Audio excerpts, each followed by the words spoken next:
Imagine meeting someone who tells you that everything you know about the world is wrong: your job, your possessions, the people around you, the way you're living your life.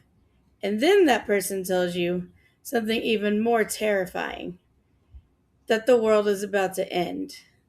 But he knows how to save you.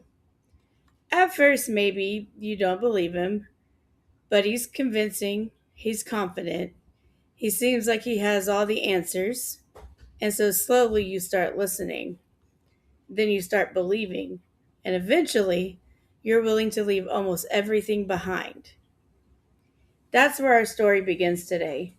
Because before the Anthill kids became known for the horrific things that happened inside their isolated community, they were simply people searching for something different. And then they found Roch Theriault. So, before we started researching this case, had you ever heard of the Anthill kids? No, never have. It sounds like an old name that you remember, like the Rat Pack. Probably not because you're young, but No. yeah, no. No. So because this is one of those cases where the deeper you get into it, the more you find yourself asking the same question: how did it ever get this far?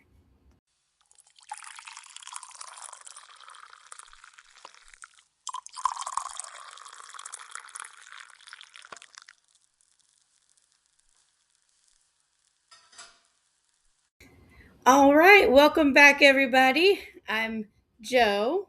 Hey, I'm May.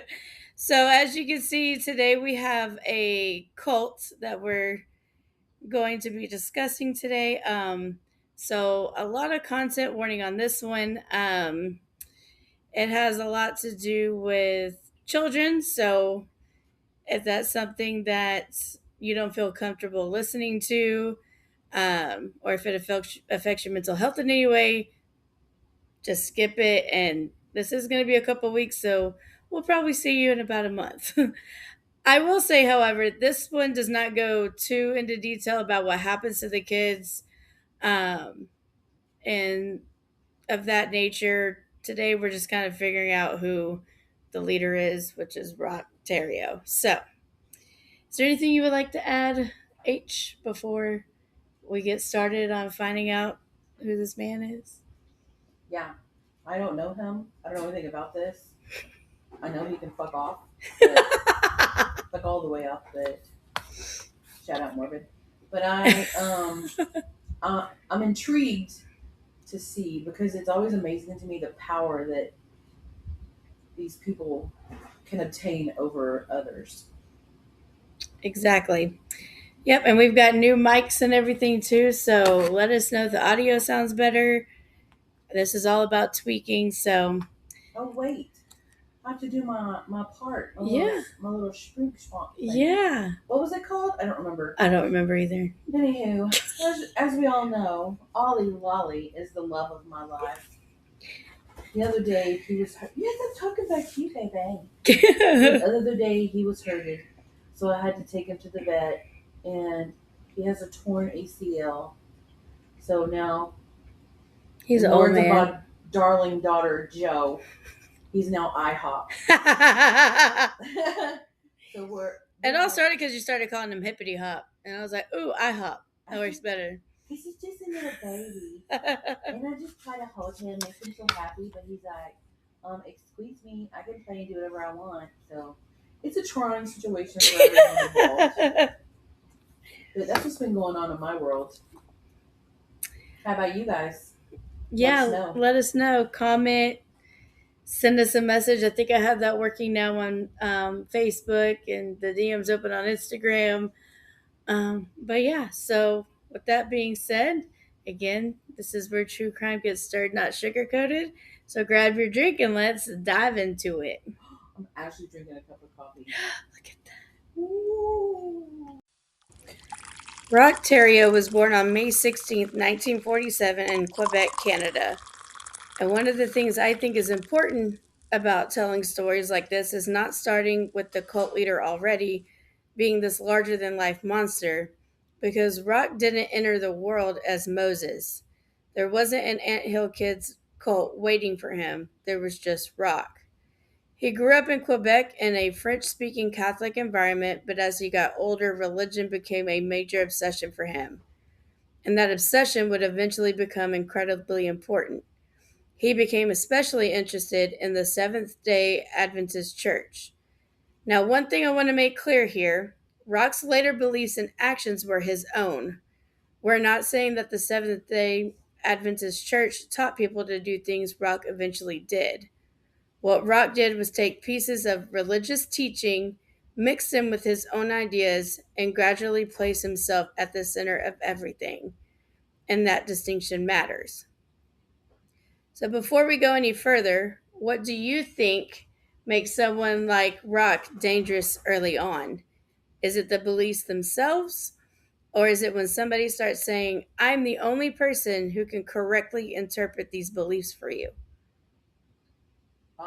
I think it's because they have that familiarity. What happened? Familiarity with religion, and so that's something that they can like communicate on. Since apparently I can't communicate.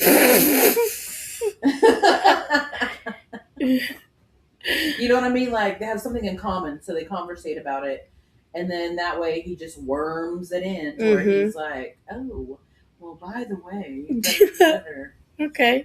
I'm your chosen one." Yep, because that's what stands out to me. It's one thing to have extreme beliefs. It's another thing entirely to convince other people that you are their connection to God. Before anyone was calling him Moses, before there was an isolated commune, and before the name Anthill Kids became associated with one of Canada's most disturbing cult cases, there was Roch Theriault. That's where I want to start because when we tend to talk about cult leaders, there is a tendency to start with the monster that they eventually become. But Roch didn't walk up to these people and immediately show them the worst version of himself. He had to gain their trust first. He had to make people want to listen to him. Eventually, he had to convince them that he knew something that they didn't. So, H, I know you don't know what he eventually becomes, but you know he's a cult leader. So, knowing what he could eventually become, do you think that we sometimes make the early warning signs seem more obvious than they actually would have been at the time? What do you mean? Like, say, like the warning signs of occults are usually you're leaving everything behind, you're getting isolated. Again, this is also the 70s, I believe. Yeah. So, do you think that the warning signs are there, or do you think it was more trusting back then? Yeah. Or just in general? I would say that this person is highly intelligent. Mm-hmm. Because you have to think their whole entire mind frame is manipulation and power. Also think that in the 70s it was easier to cut someone off from their families, Exactly. friends and stuff because they didn't have the technology. Mm-mm. There's no social media. There's no cell phones. Yeah. I mean, if you're not at home or you're not at work, there's no phone. No. Even when you were at school, there was no way to communicate unless you like wrote on a piece of paper and chunked it at someone's head, right? So the easiest way to get to kids is just go outside. Yep. Their parents aren't with them. No. My parents were with me.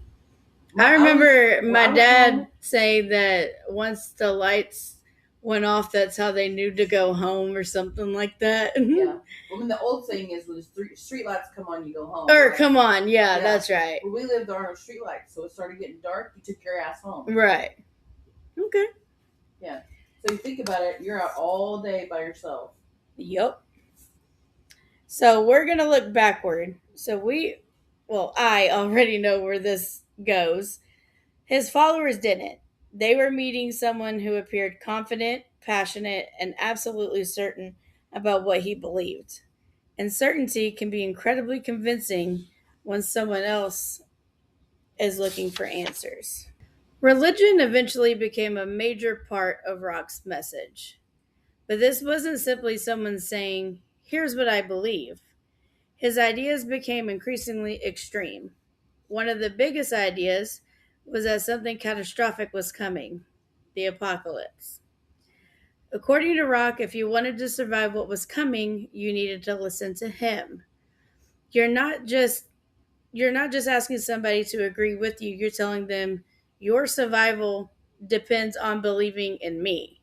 So if someone genuinely convinced you that the world was about to end, how much do you think that fear could change the decisions you'd normally make? Like if they're like, hey, guess what? World's ending tomorrow. What would you do, essentially? And they proved it to me that this is going to happen. Yeah, like you It takes a lot of absolutely bullshit to get 100. me I know. interested. You absolutely 100% are convinced that the world is ending tomorrow. What would I do? Yeah. Are you going to work? No. Are you seeing your parents? Hell yeah. Are you going shopping? No. Why? What's the point? Are Can't you, stay with you. are you staying home? I'm getting my babies. I'm getting all my babies. And I'm going to get my sister and her kids. And I'm going to get my mom and dad. I'm going to get all my people that I love. And my friends. And my family. Family? We're going to get together. Okay. We're going to eat real good. Eat real good. We're going to talk. We're going to laugh. Yeah. We're going to spend time together because that's what fucking matters, All right. There you go. Yeah. So do you think... I'm sorry. What would you do? I kind of treat it like the whole, someone's like, if you have 24 hours to live, what are you doing? Type situation, which I guess is essentially the same thing. Yeah, fuck work. Nope. I probably make sure I have my dog, my nieces, my nephew, family, and just kind of just fuck around together until it's gone. Yeah. So, follow up question to that is, do you think Roch actually believed what he was preaching, or do you think he realized fear gave him control? I think the latter. You think it gave him control? Yep. Okay. I don't think he believed in it because to him, he's like the chosen one. God chose him. Oh. He's the prophet. Was he going was him? Ugh, cannot talk. Drink some more of that coffee. I know. Were him and his followers going to ascend into? Was that his belief? Like his belief was that he was the chosen one. He knew the world was going to end, and that was pretty much that they were going to ascend. They were going to meet God Himself, and the usual cult thing. Okay, then I mean, he could have truly believed it, or at least at this point, that's what it seems. Yeah, to his followers. I mean, I guess he could believe it because you don't want to be by yourself. Exactly. But I wouldn't choose random people to be with. So I think more the latter. Okay. So that's something we're going to continue to come back to. Was Roch convinced that he was special, or did he understand exactly what he was doing? So now we get to the question everybody asks when we talk about cults. Why would anybody follow this guy? But we're looking at Roch knowing the ending. The people meeting him weren't. People who become involved with controlling groups aren't necessarily stupid or gullible. Sometimes they're looking for belonging. Sometimes they're looking for answers. Sometimes somebody comes along at exactly the right or wrong moment and says, I understand you. I have the answer. Come with me. So, what do you think is more powerful? The person themselves or the feeling that they're offering people? I think it's a perfect storm. Okay. That's a good answer, actually. Yeah, because like what I was saying earlier, like they're highly intelligent. They know the people to go after. Mm-hmm. It's just like the abusive spouse or situation. They know what type of person to go after because they know they're not going to be able to be with a person like me or you because we're very strong-willed. Right. They're looking for vulnerable. Exactly. People who have nothing to lose. Someone who quote unquote like needs to feel a certain way. right. So they make them feel a certain way because they know they can. And then once they're hooked in love, whatever you want to call it, right. they can be who they really are in true life, true form. Okay. I think it's a perfect storm. Yep, that's a good answer. So people weren't necessarily signing up for what the Anthill kids would eventually become. They were signing up for what Rock promised them. And those are two completely different things. So eventually, believing Rock wasn't enough. Following him began requiring sacrifice. The more committed his followers became, the more their old lives started disappearing: jobs, possessions, relationships, and basically just connections to the outside world in general. Every connection you remove from someone's old life makes their new life more important, right? Mhm. So, what is the first thing somebody could ask you to give up that would make you say, absolutely not? That'd be like, red flag. What are you trying to get out of me? What's something that someone would ask you that you'd be like, no? Like, you know that this is leading somewhere that I guess your gut instinct would tell you no. I mean, it's the simplest thing. I don't like to give up anything that. It's such a hard question for me because, like, the dumbest thing, like, if someone said, you have to give up coffee, like, if my doctor, and we have had this discussion, God lover, said, I think you're drinking too much coffee, you probably need to back down. I'm like, thinking something different. It ain't happening, sister. Like, Oh, that's no. funny. Okay. I'm like, I don't know. So, but to answer, like, where someone would ask me to give up something and I would get that, Like a the sacrifice. feeling, Yeah. the sacrifice or that feeling, uh, anything to do with anything that would mess up my quote unquote routine. Because I'm a very routine person. I'm very, so if they're like, even the dumbest thing, I'm like, you can't park here anymore. Well, why? What's wrong? What's going on? Is something happening? Yeah. That's how my brain works. You know, Anything like, that messes up the groove. yes, I have a groove. I have a flow. Yeah, I'm pretty So sure that's if why I it's- have anxiety now. Yeah, I'm sorry. I'm so sorry. I don't put that upon you. But I'm like, Because I'm the same way. Like, at work, they'll be like, can you do this, this, and this? And I'm like, why? What's happening? Where's that person going? Is everything okay?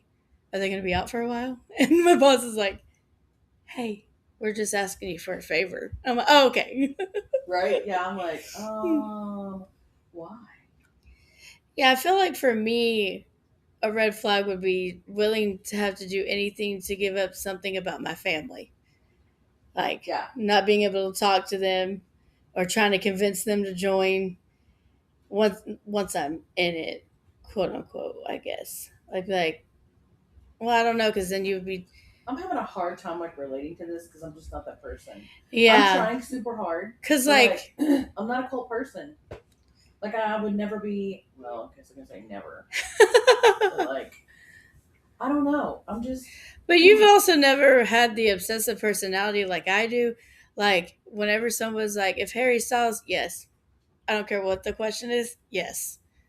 To Harry Styles. Absolutely. Randy Orton, you betcha. I'm not fucking thinking twice about it. So that's why I'm pretty sure, would be convinced and manipulated. I'm like, oh my God, I gotta go get Jamie. Especially if it's like Roman Reigns. Whatever you say, honey. Let's go. Oh my God. I'm done. Yeah. Anyways. But yeah, so. I feel like I would be intrigued, but no. I'd be like, nope, not happening. You would overthink it too much. I'm overthinking. So if you've already given up your job, distanced yourself from family, given away possessions, and told everyone who warned you that they're wrong, leaving doesn't just mean walking away from Rock. It can also mean admitting that maybe somebody you push away was right.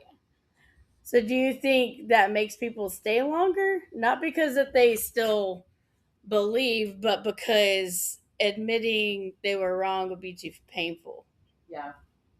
I think It's a pride. the people, and I don't even think it's a pride thing, I think it's shame. Yeah. Because to be able to have someone that would leave, like, I know myself, I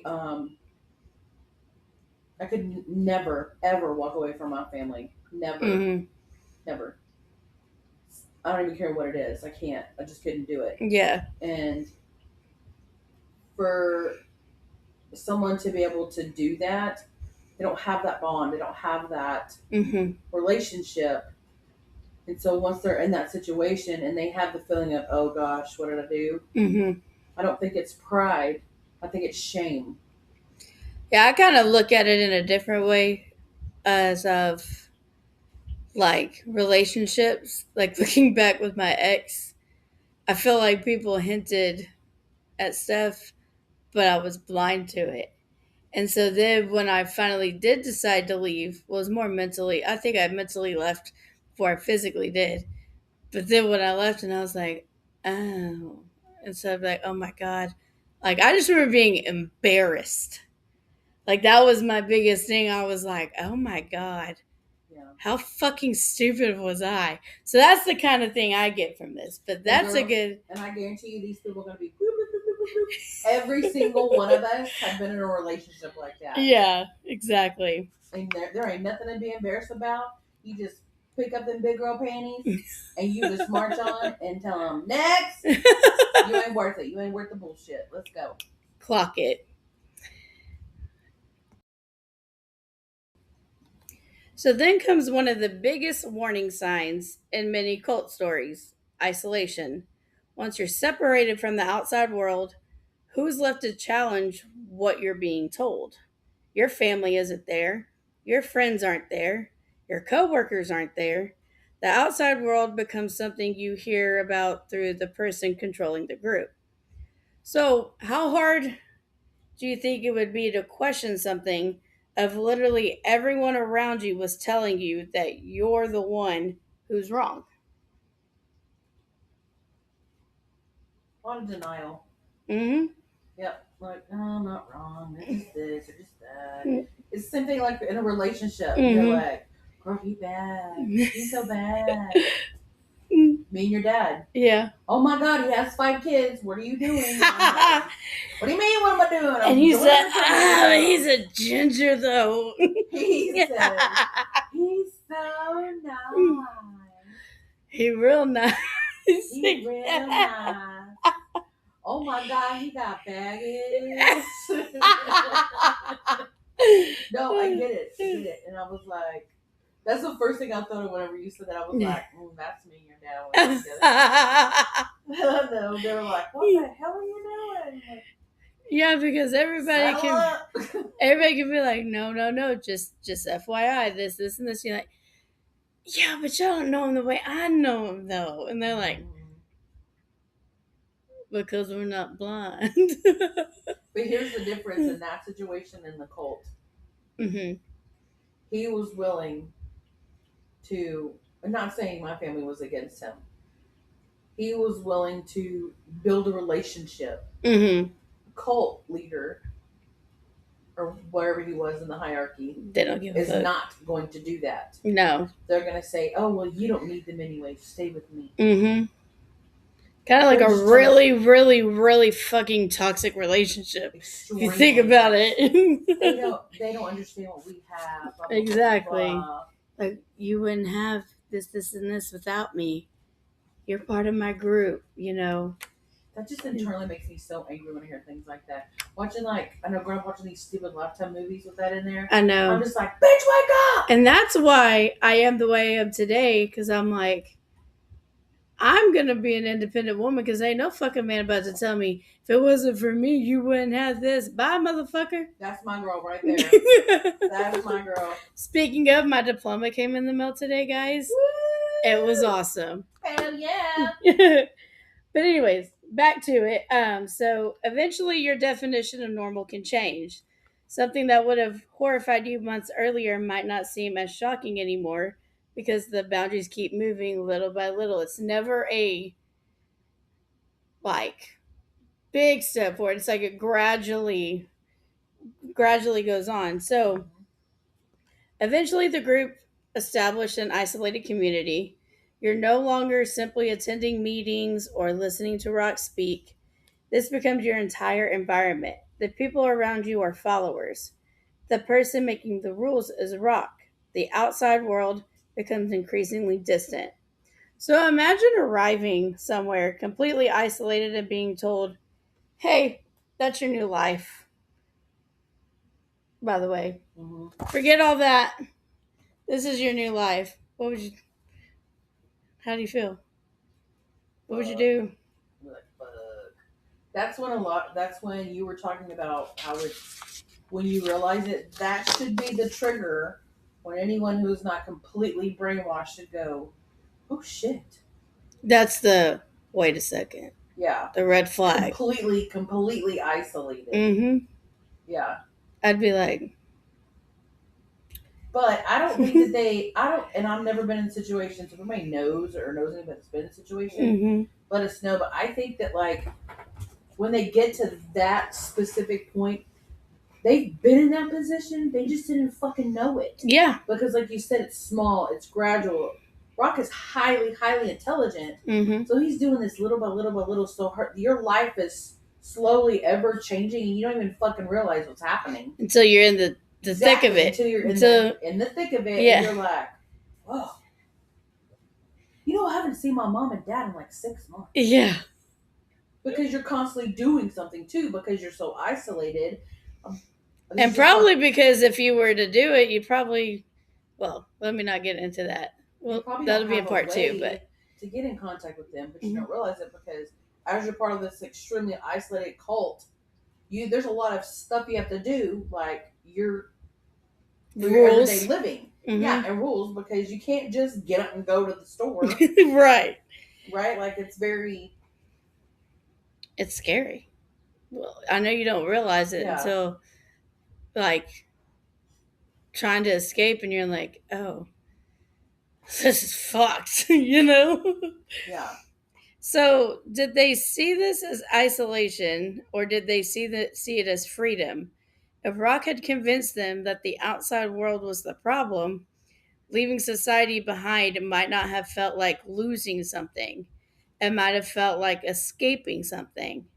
So, do you think that's what makes isolation so effective? Yep. If you convince someone they're escaping instead of being isolated, they might willingly participate in their own separation. Yeah, because think about it. If he's telling you that everyone's going to die and now you're not, the one thing you want to do is get away from them. So if he's actually convinced you of this, isolation is your key to survival. Because you're not around all the toxicity of everything else. Exactly. So this what did you make about brain work on us? I told you I got a new format and everything. So I like it. So now we're gonna reach a very important date. February 1979. That's the year I was born. You weren't here yet, though. I wasn't here yet. Rock had been preaching about what was coming. His followers had changed their lives because of what they believed. But what happens when a prediction doesn't happen? You'd think everybody would look around and say, okay, you were wrong, I'm going home. But that's not always what happens. If you've already given up almost everything because someone told you something was going to happen and then it doesn't, do you leave immediately? It depends on the master manipulator's reason as to why it didn't happen. Yeah, so leaving means accepting something huge. You might have changed your entire life for something that wasn't true. So if this happened to you, if you're living this, is this your breaking point? No. Really? Okay. No. I mean, there's always reasons why things don't happen. Yeah. And I'm pretty sure he's going to have a damn good reason why it didn't happen. Always. So you're just like, oh, okay. Because you're already in the quote-unquote sheep mindset. So you just go with it. You're like, okay, we'll make a new countdown. Like, oh, sorry, guys. So God talked to me. He said, hey, bro, sorry. Wasn't actually today. we're going to bump it back a little bit. And the fathers be like, whatever you say, Rock, because they're just not victim blaming, but like, I mean, that's how I would be probably. Yeah. I would be like, oh, okay. So, guess we'll continue on. What are we going to do until then? Are we doing anything different? That would be you. Exactly. And so somehow the story doesn't end here. Instead, Rock's authority continues to grow. So eventually, Rock began calling himself Moses. We're at a completely different level now. This isn't simply a charismatic guy with strong religious opinions. He's positioning himself as someone with extraordinary spiritual authority. Okay, so someone starts calling themselves Moses. Are you gone? Yeah, why did he change his damn name? Why have I never heard of this man in this whole situation? Well, so this happened in Canada, okay? Oh. And he is actually known as the most notorious cult leader you've probably never heard of. He was born in Quebec, Canada in 1947. And one interesting fact I found out about him is that the highest level of education they had back then was the 7th grade. Wow. Then he got real big into the Adventist church. Ah. And so that's where I probably should have added that at the beginning, but it's okay. It is what it is. We're just conversating, so now it's in. Yeah, so religion was a big thing for him, which is how we're going to get to where we get to. Yeah. Because he believes that God chose him and all that fun stuff. So he calls himself Moses. You're like, bah. Yeah, like what do you mean your name is Moses? Because he's religious. It probably throws in a lot of religion, the Bible into this. There's already a Moses, brother. What you doing? Yeah. Mike, what are you, the second coming of Moses? Or you going to go part the Red Sea? Like, what's going on? But I'm pretty sure you weren't allowed to leave. Probably not. Unless you were dead. Yeah.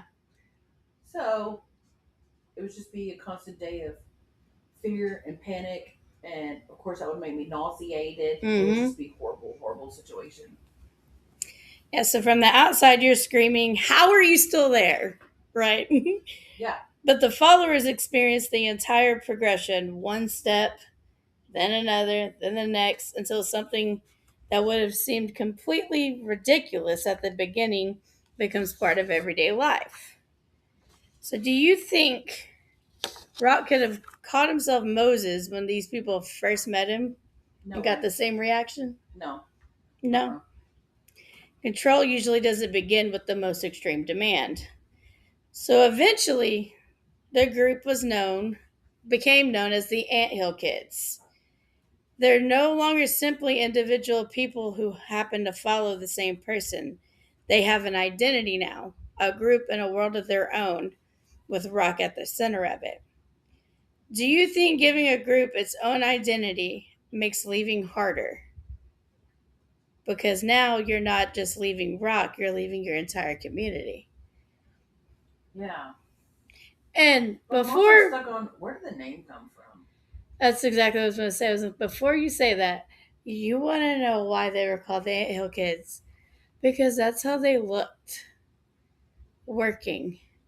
He looked down here. Looks like a little anthill down there.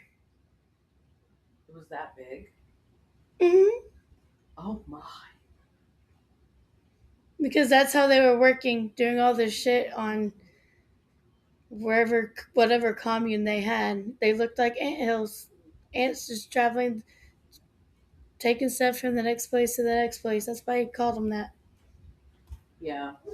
So at that point, if you're in that cult, if you're in a commune and you're doing the day-to-day work and this dude shows up and is like, hey, I'm changing my name to Moses, you're like, whatever, bro. My life's over anyways. I work everything.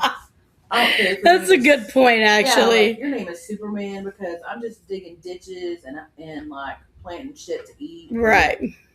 I had a 6-figure job, a wife, 3 kids, and now look at you. Yeah, and I'm like, All because Now of the you hoeing on power 3rd Street.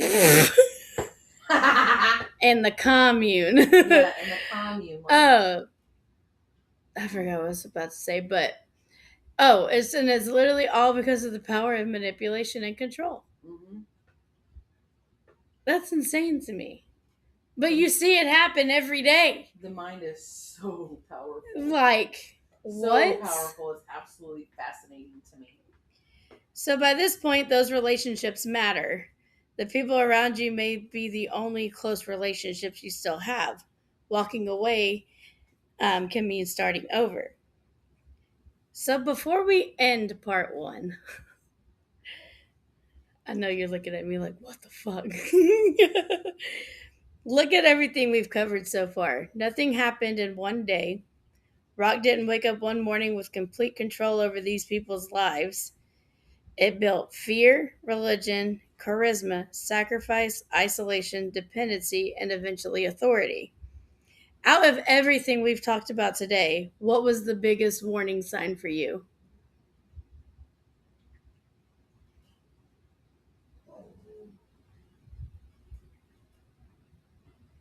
I would say it's the isolation. Really? Okay.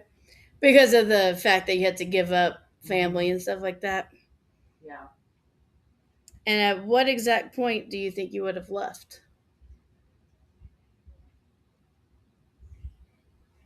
Well, I never would have done it to begin with.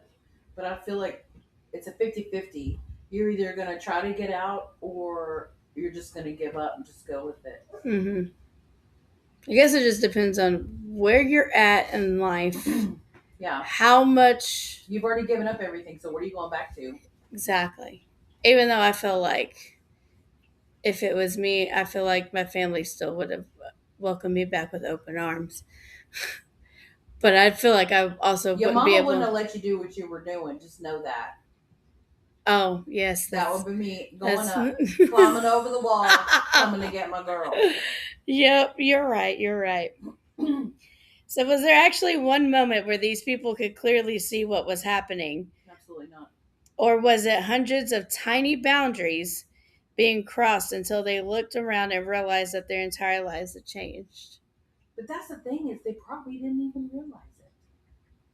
Probably They not. literally probably did not even realize it. At this point, I mean, how many people do you see like on these documentaries where like there were hundreds of thousands of people? 2 people are like, I just woke up one day and I was like, what's going on? Mm-hmm. So out of 100,000 people, 2 were like, what the fuck? Mm-hmm. So they probably didn't even know. And I really feel and like you have to think if you're adults in this situation, uh-huh. you have children. Your children don't know any different. No, so this has been going on for a long time. That's all they know. They have no idea that it's not normal. Yeah, that is normal. And like I really feel like the religion is what gets people. Because I've told people this all the time. I'm like, you can believe, you cannot believe, do what you want. But I totally understand when it comes to stories like this why people are atheists. I really do. Because look at it. Because they're using it. Because they're using it their own personal gain. as control. Yep. The God I know would not do that. Exactly. But also that could be what they're thinking. Oh, Roch's my God. I don't know. There's no way I could ever. But if you read, But Roch could not be your God. Mm-hmm. So yeah. So unfortunately, the warning signs we've talked about today. Okay. Yes. Do the Adventists have their the Mormons have their own book, right? The Adventists have that? I'm pretty sure. I can look into it. So maybe that is part of it. Like you part think of their book, part of his preachings and stuff. Someone would come back. Maybe. You know what I mean? Just like the FLDS. Yep. Mm-hmm. Can you say that slower? What'd you say? FLDS. Oh yeah. That's what you said. But yeah. I was like...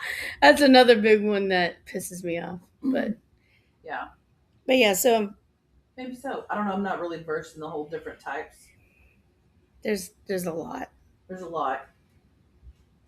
But the FLDS is one that everyone knows now because the original guy's been locked up, and then you had the new guy try to take over. Well, now he's locked up too, I think. It's on Netflix right now. There's your sign, people. Mm-hmm. But a lot of the times when they get locked up, they don't see it as it being wrong. They see it as a challenge. A lot of the followers do, because that was a lot of feedback I got from researching cults, is that whenever they go and their leader is locked up, like they're still controlling. Like the first guy is still leading from fucking prison, and then the new guy is too, because he took it and he changed it. Well, I guess I'm gonna have to cover that one because that's a big one too. What? Yeah, I think both parts I are don't on get Netflix. Yeah, I just don't get it. I don't either. I'm sorry. But yeah, so the warning signs we talked about today are nothing compared to what comes next. Oh, freaking joy is making me wait. By the end of this part of the story, Roch Theriault had managed to convince people to separate themselves from the outside world, accept his authority, and build their lives around his beliefs. But in part two, that control becomes much more personal. The rules become harsher, punishments escalate, and what happens inside the commune becomes increasingly disturbing. So Roch already controlled where they lived, what they believed, and who they trusted. What happens when he starts controlling their bodies too? Ugh. And that's where we're going next. This has been H's Cup of Joe, where true crime gets stirred, not sugar coated. I'm Joe. And I'm H. And we'll see you in part two of the Ant Hill Kids. Until next time, stay curious, stay aware, and I'll meet you back here for another cup of Joe.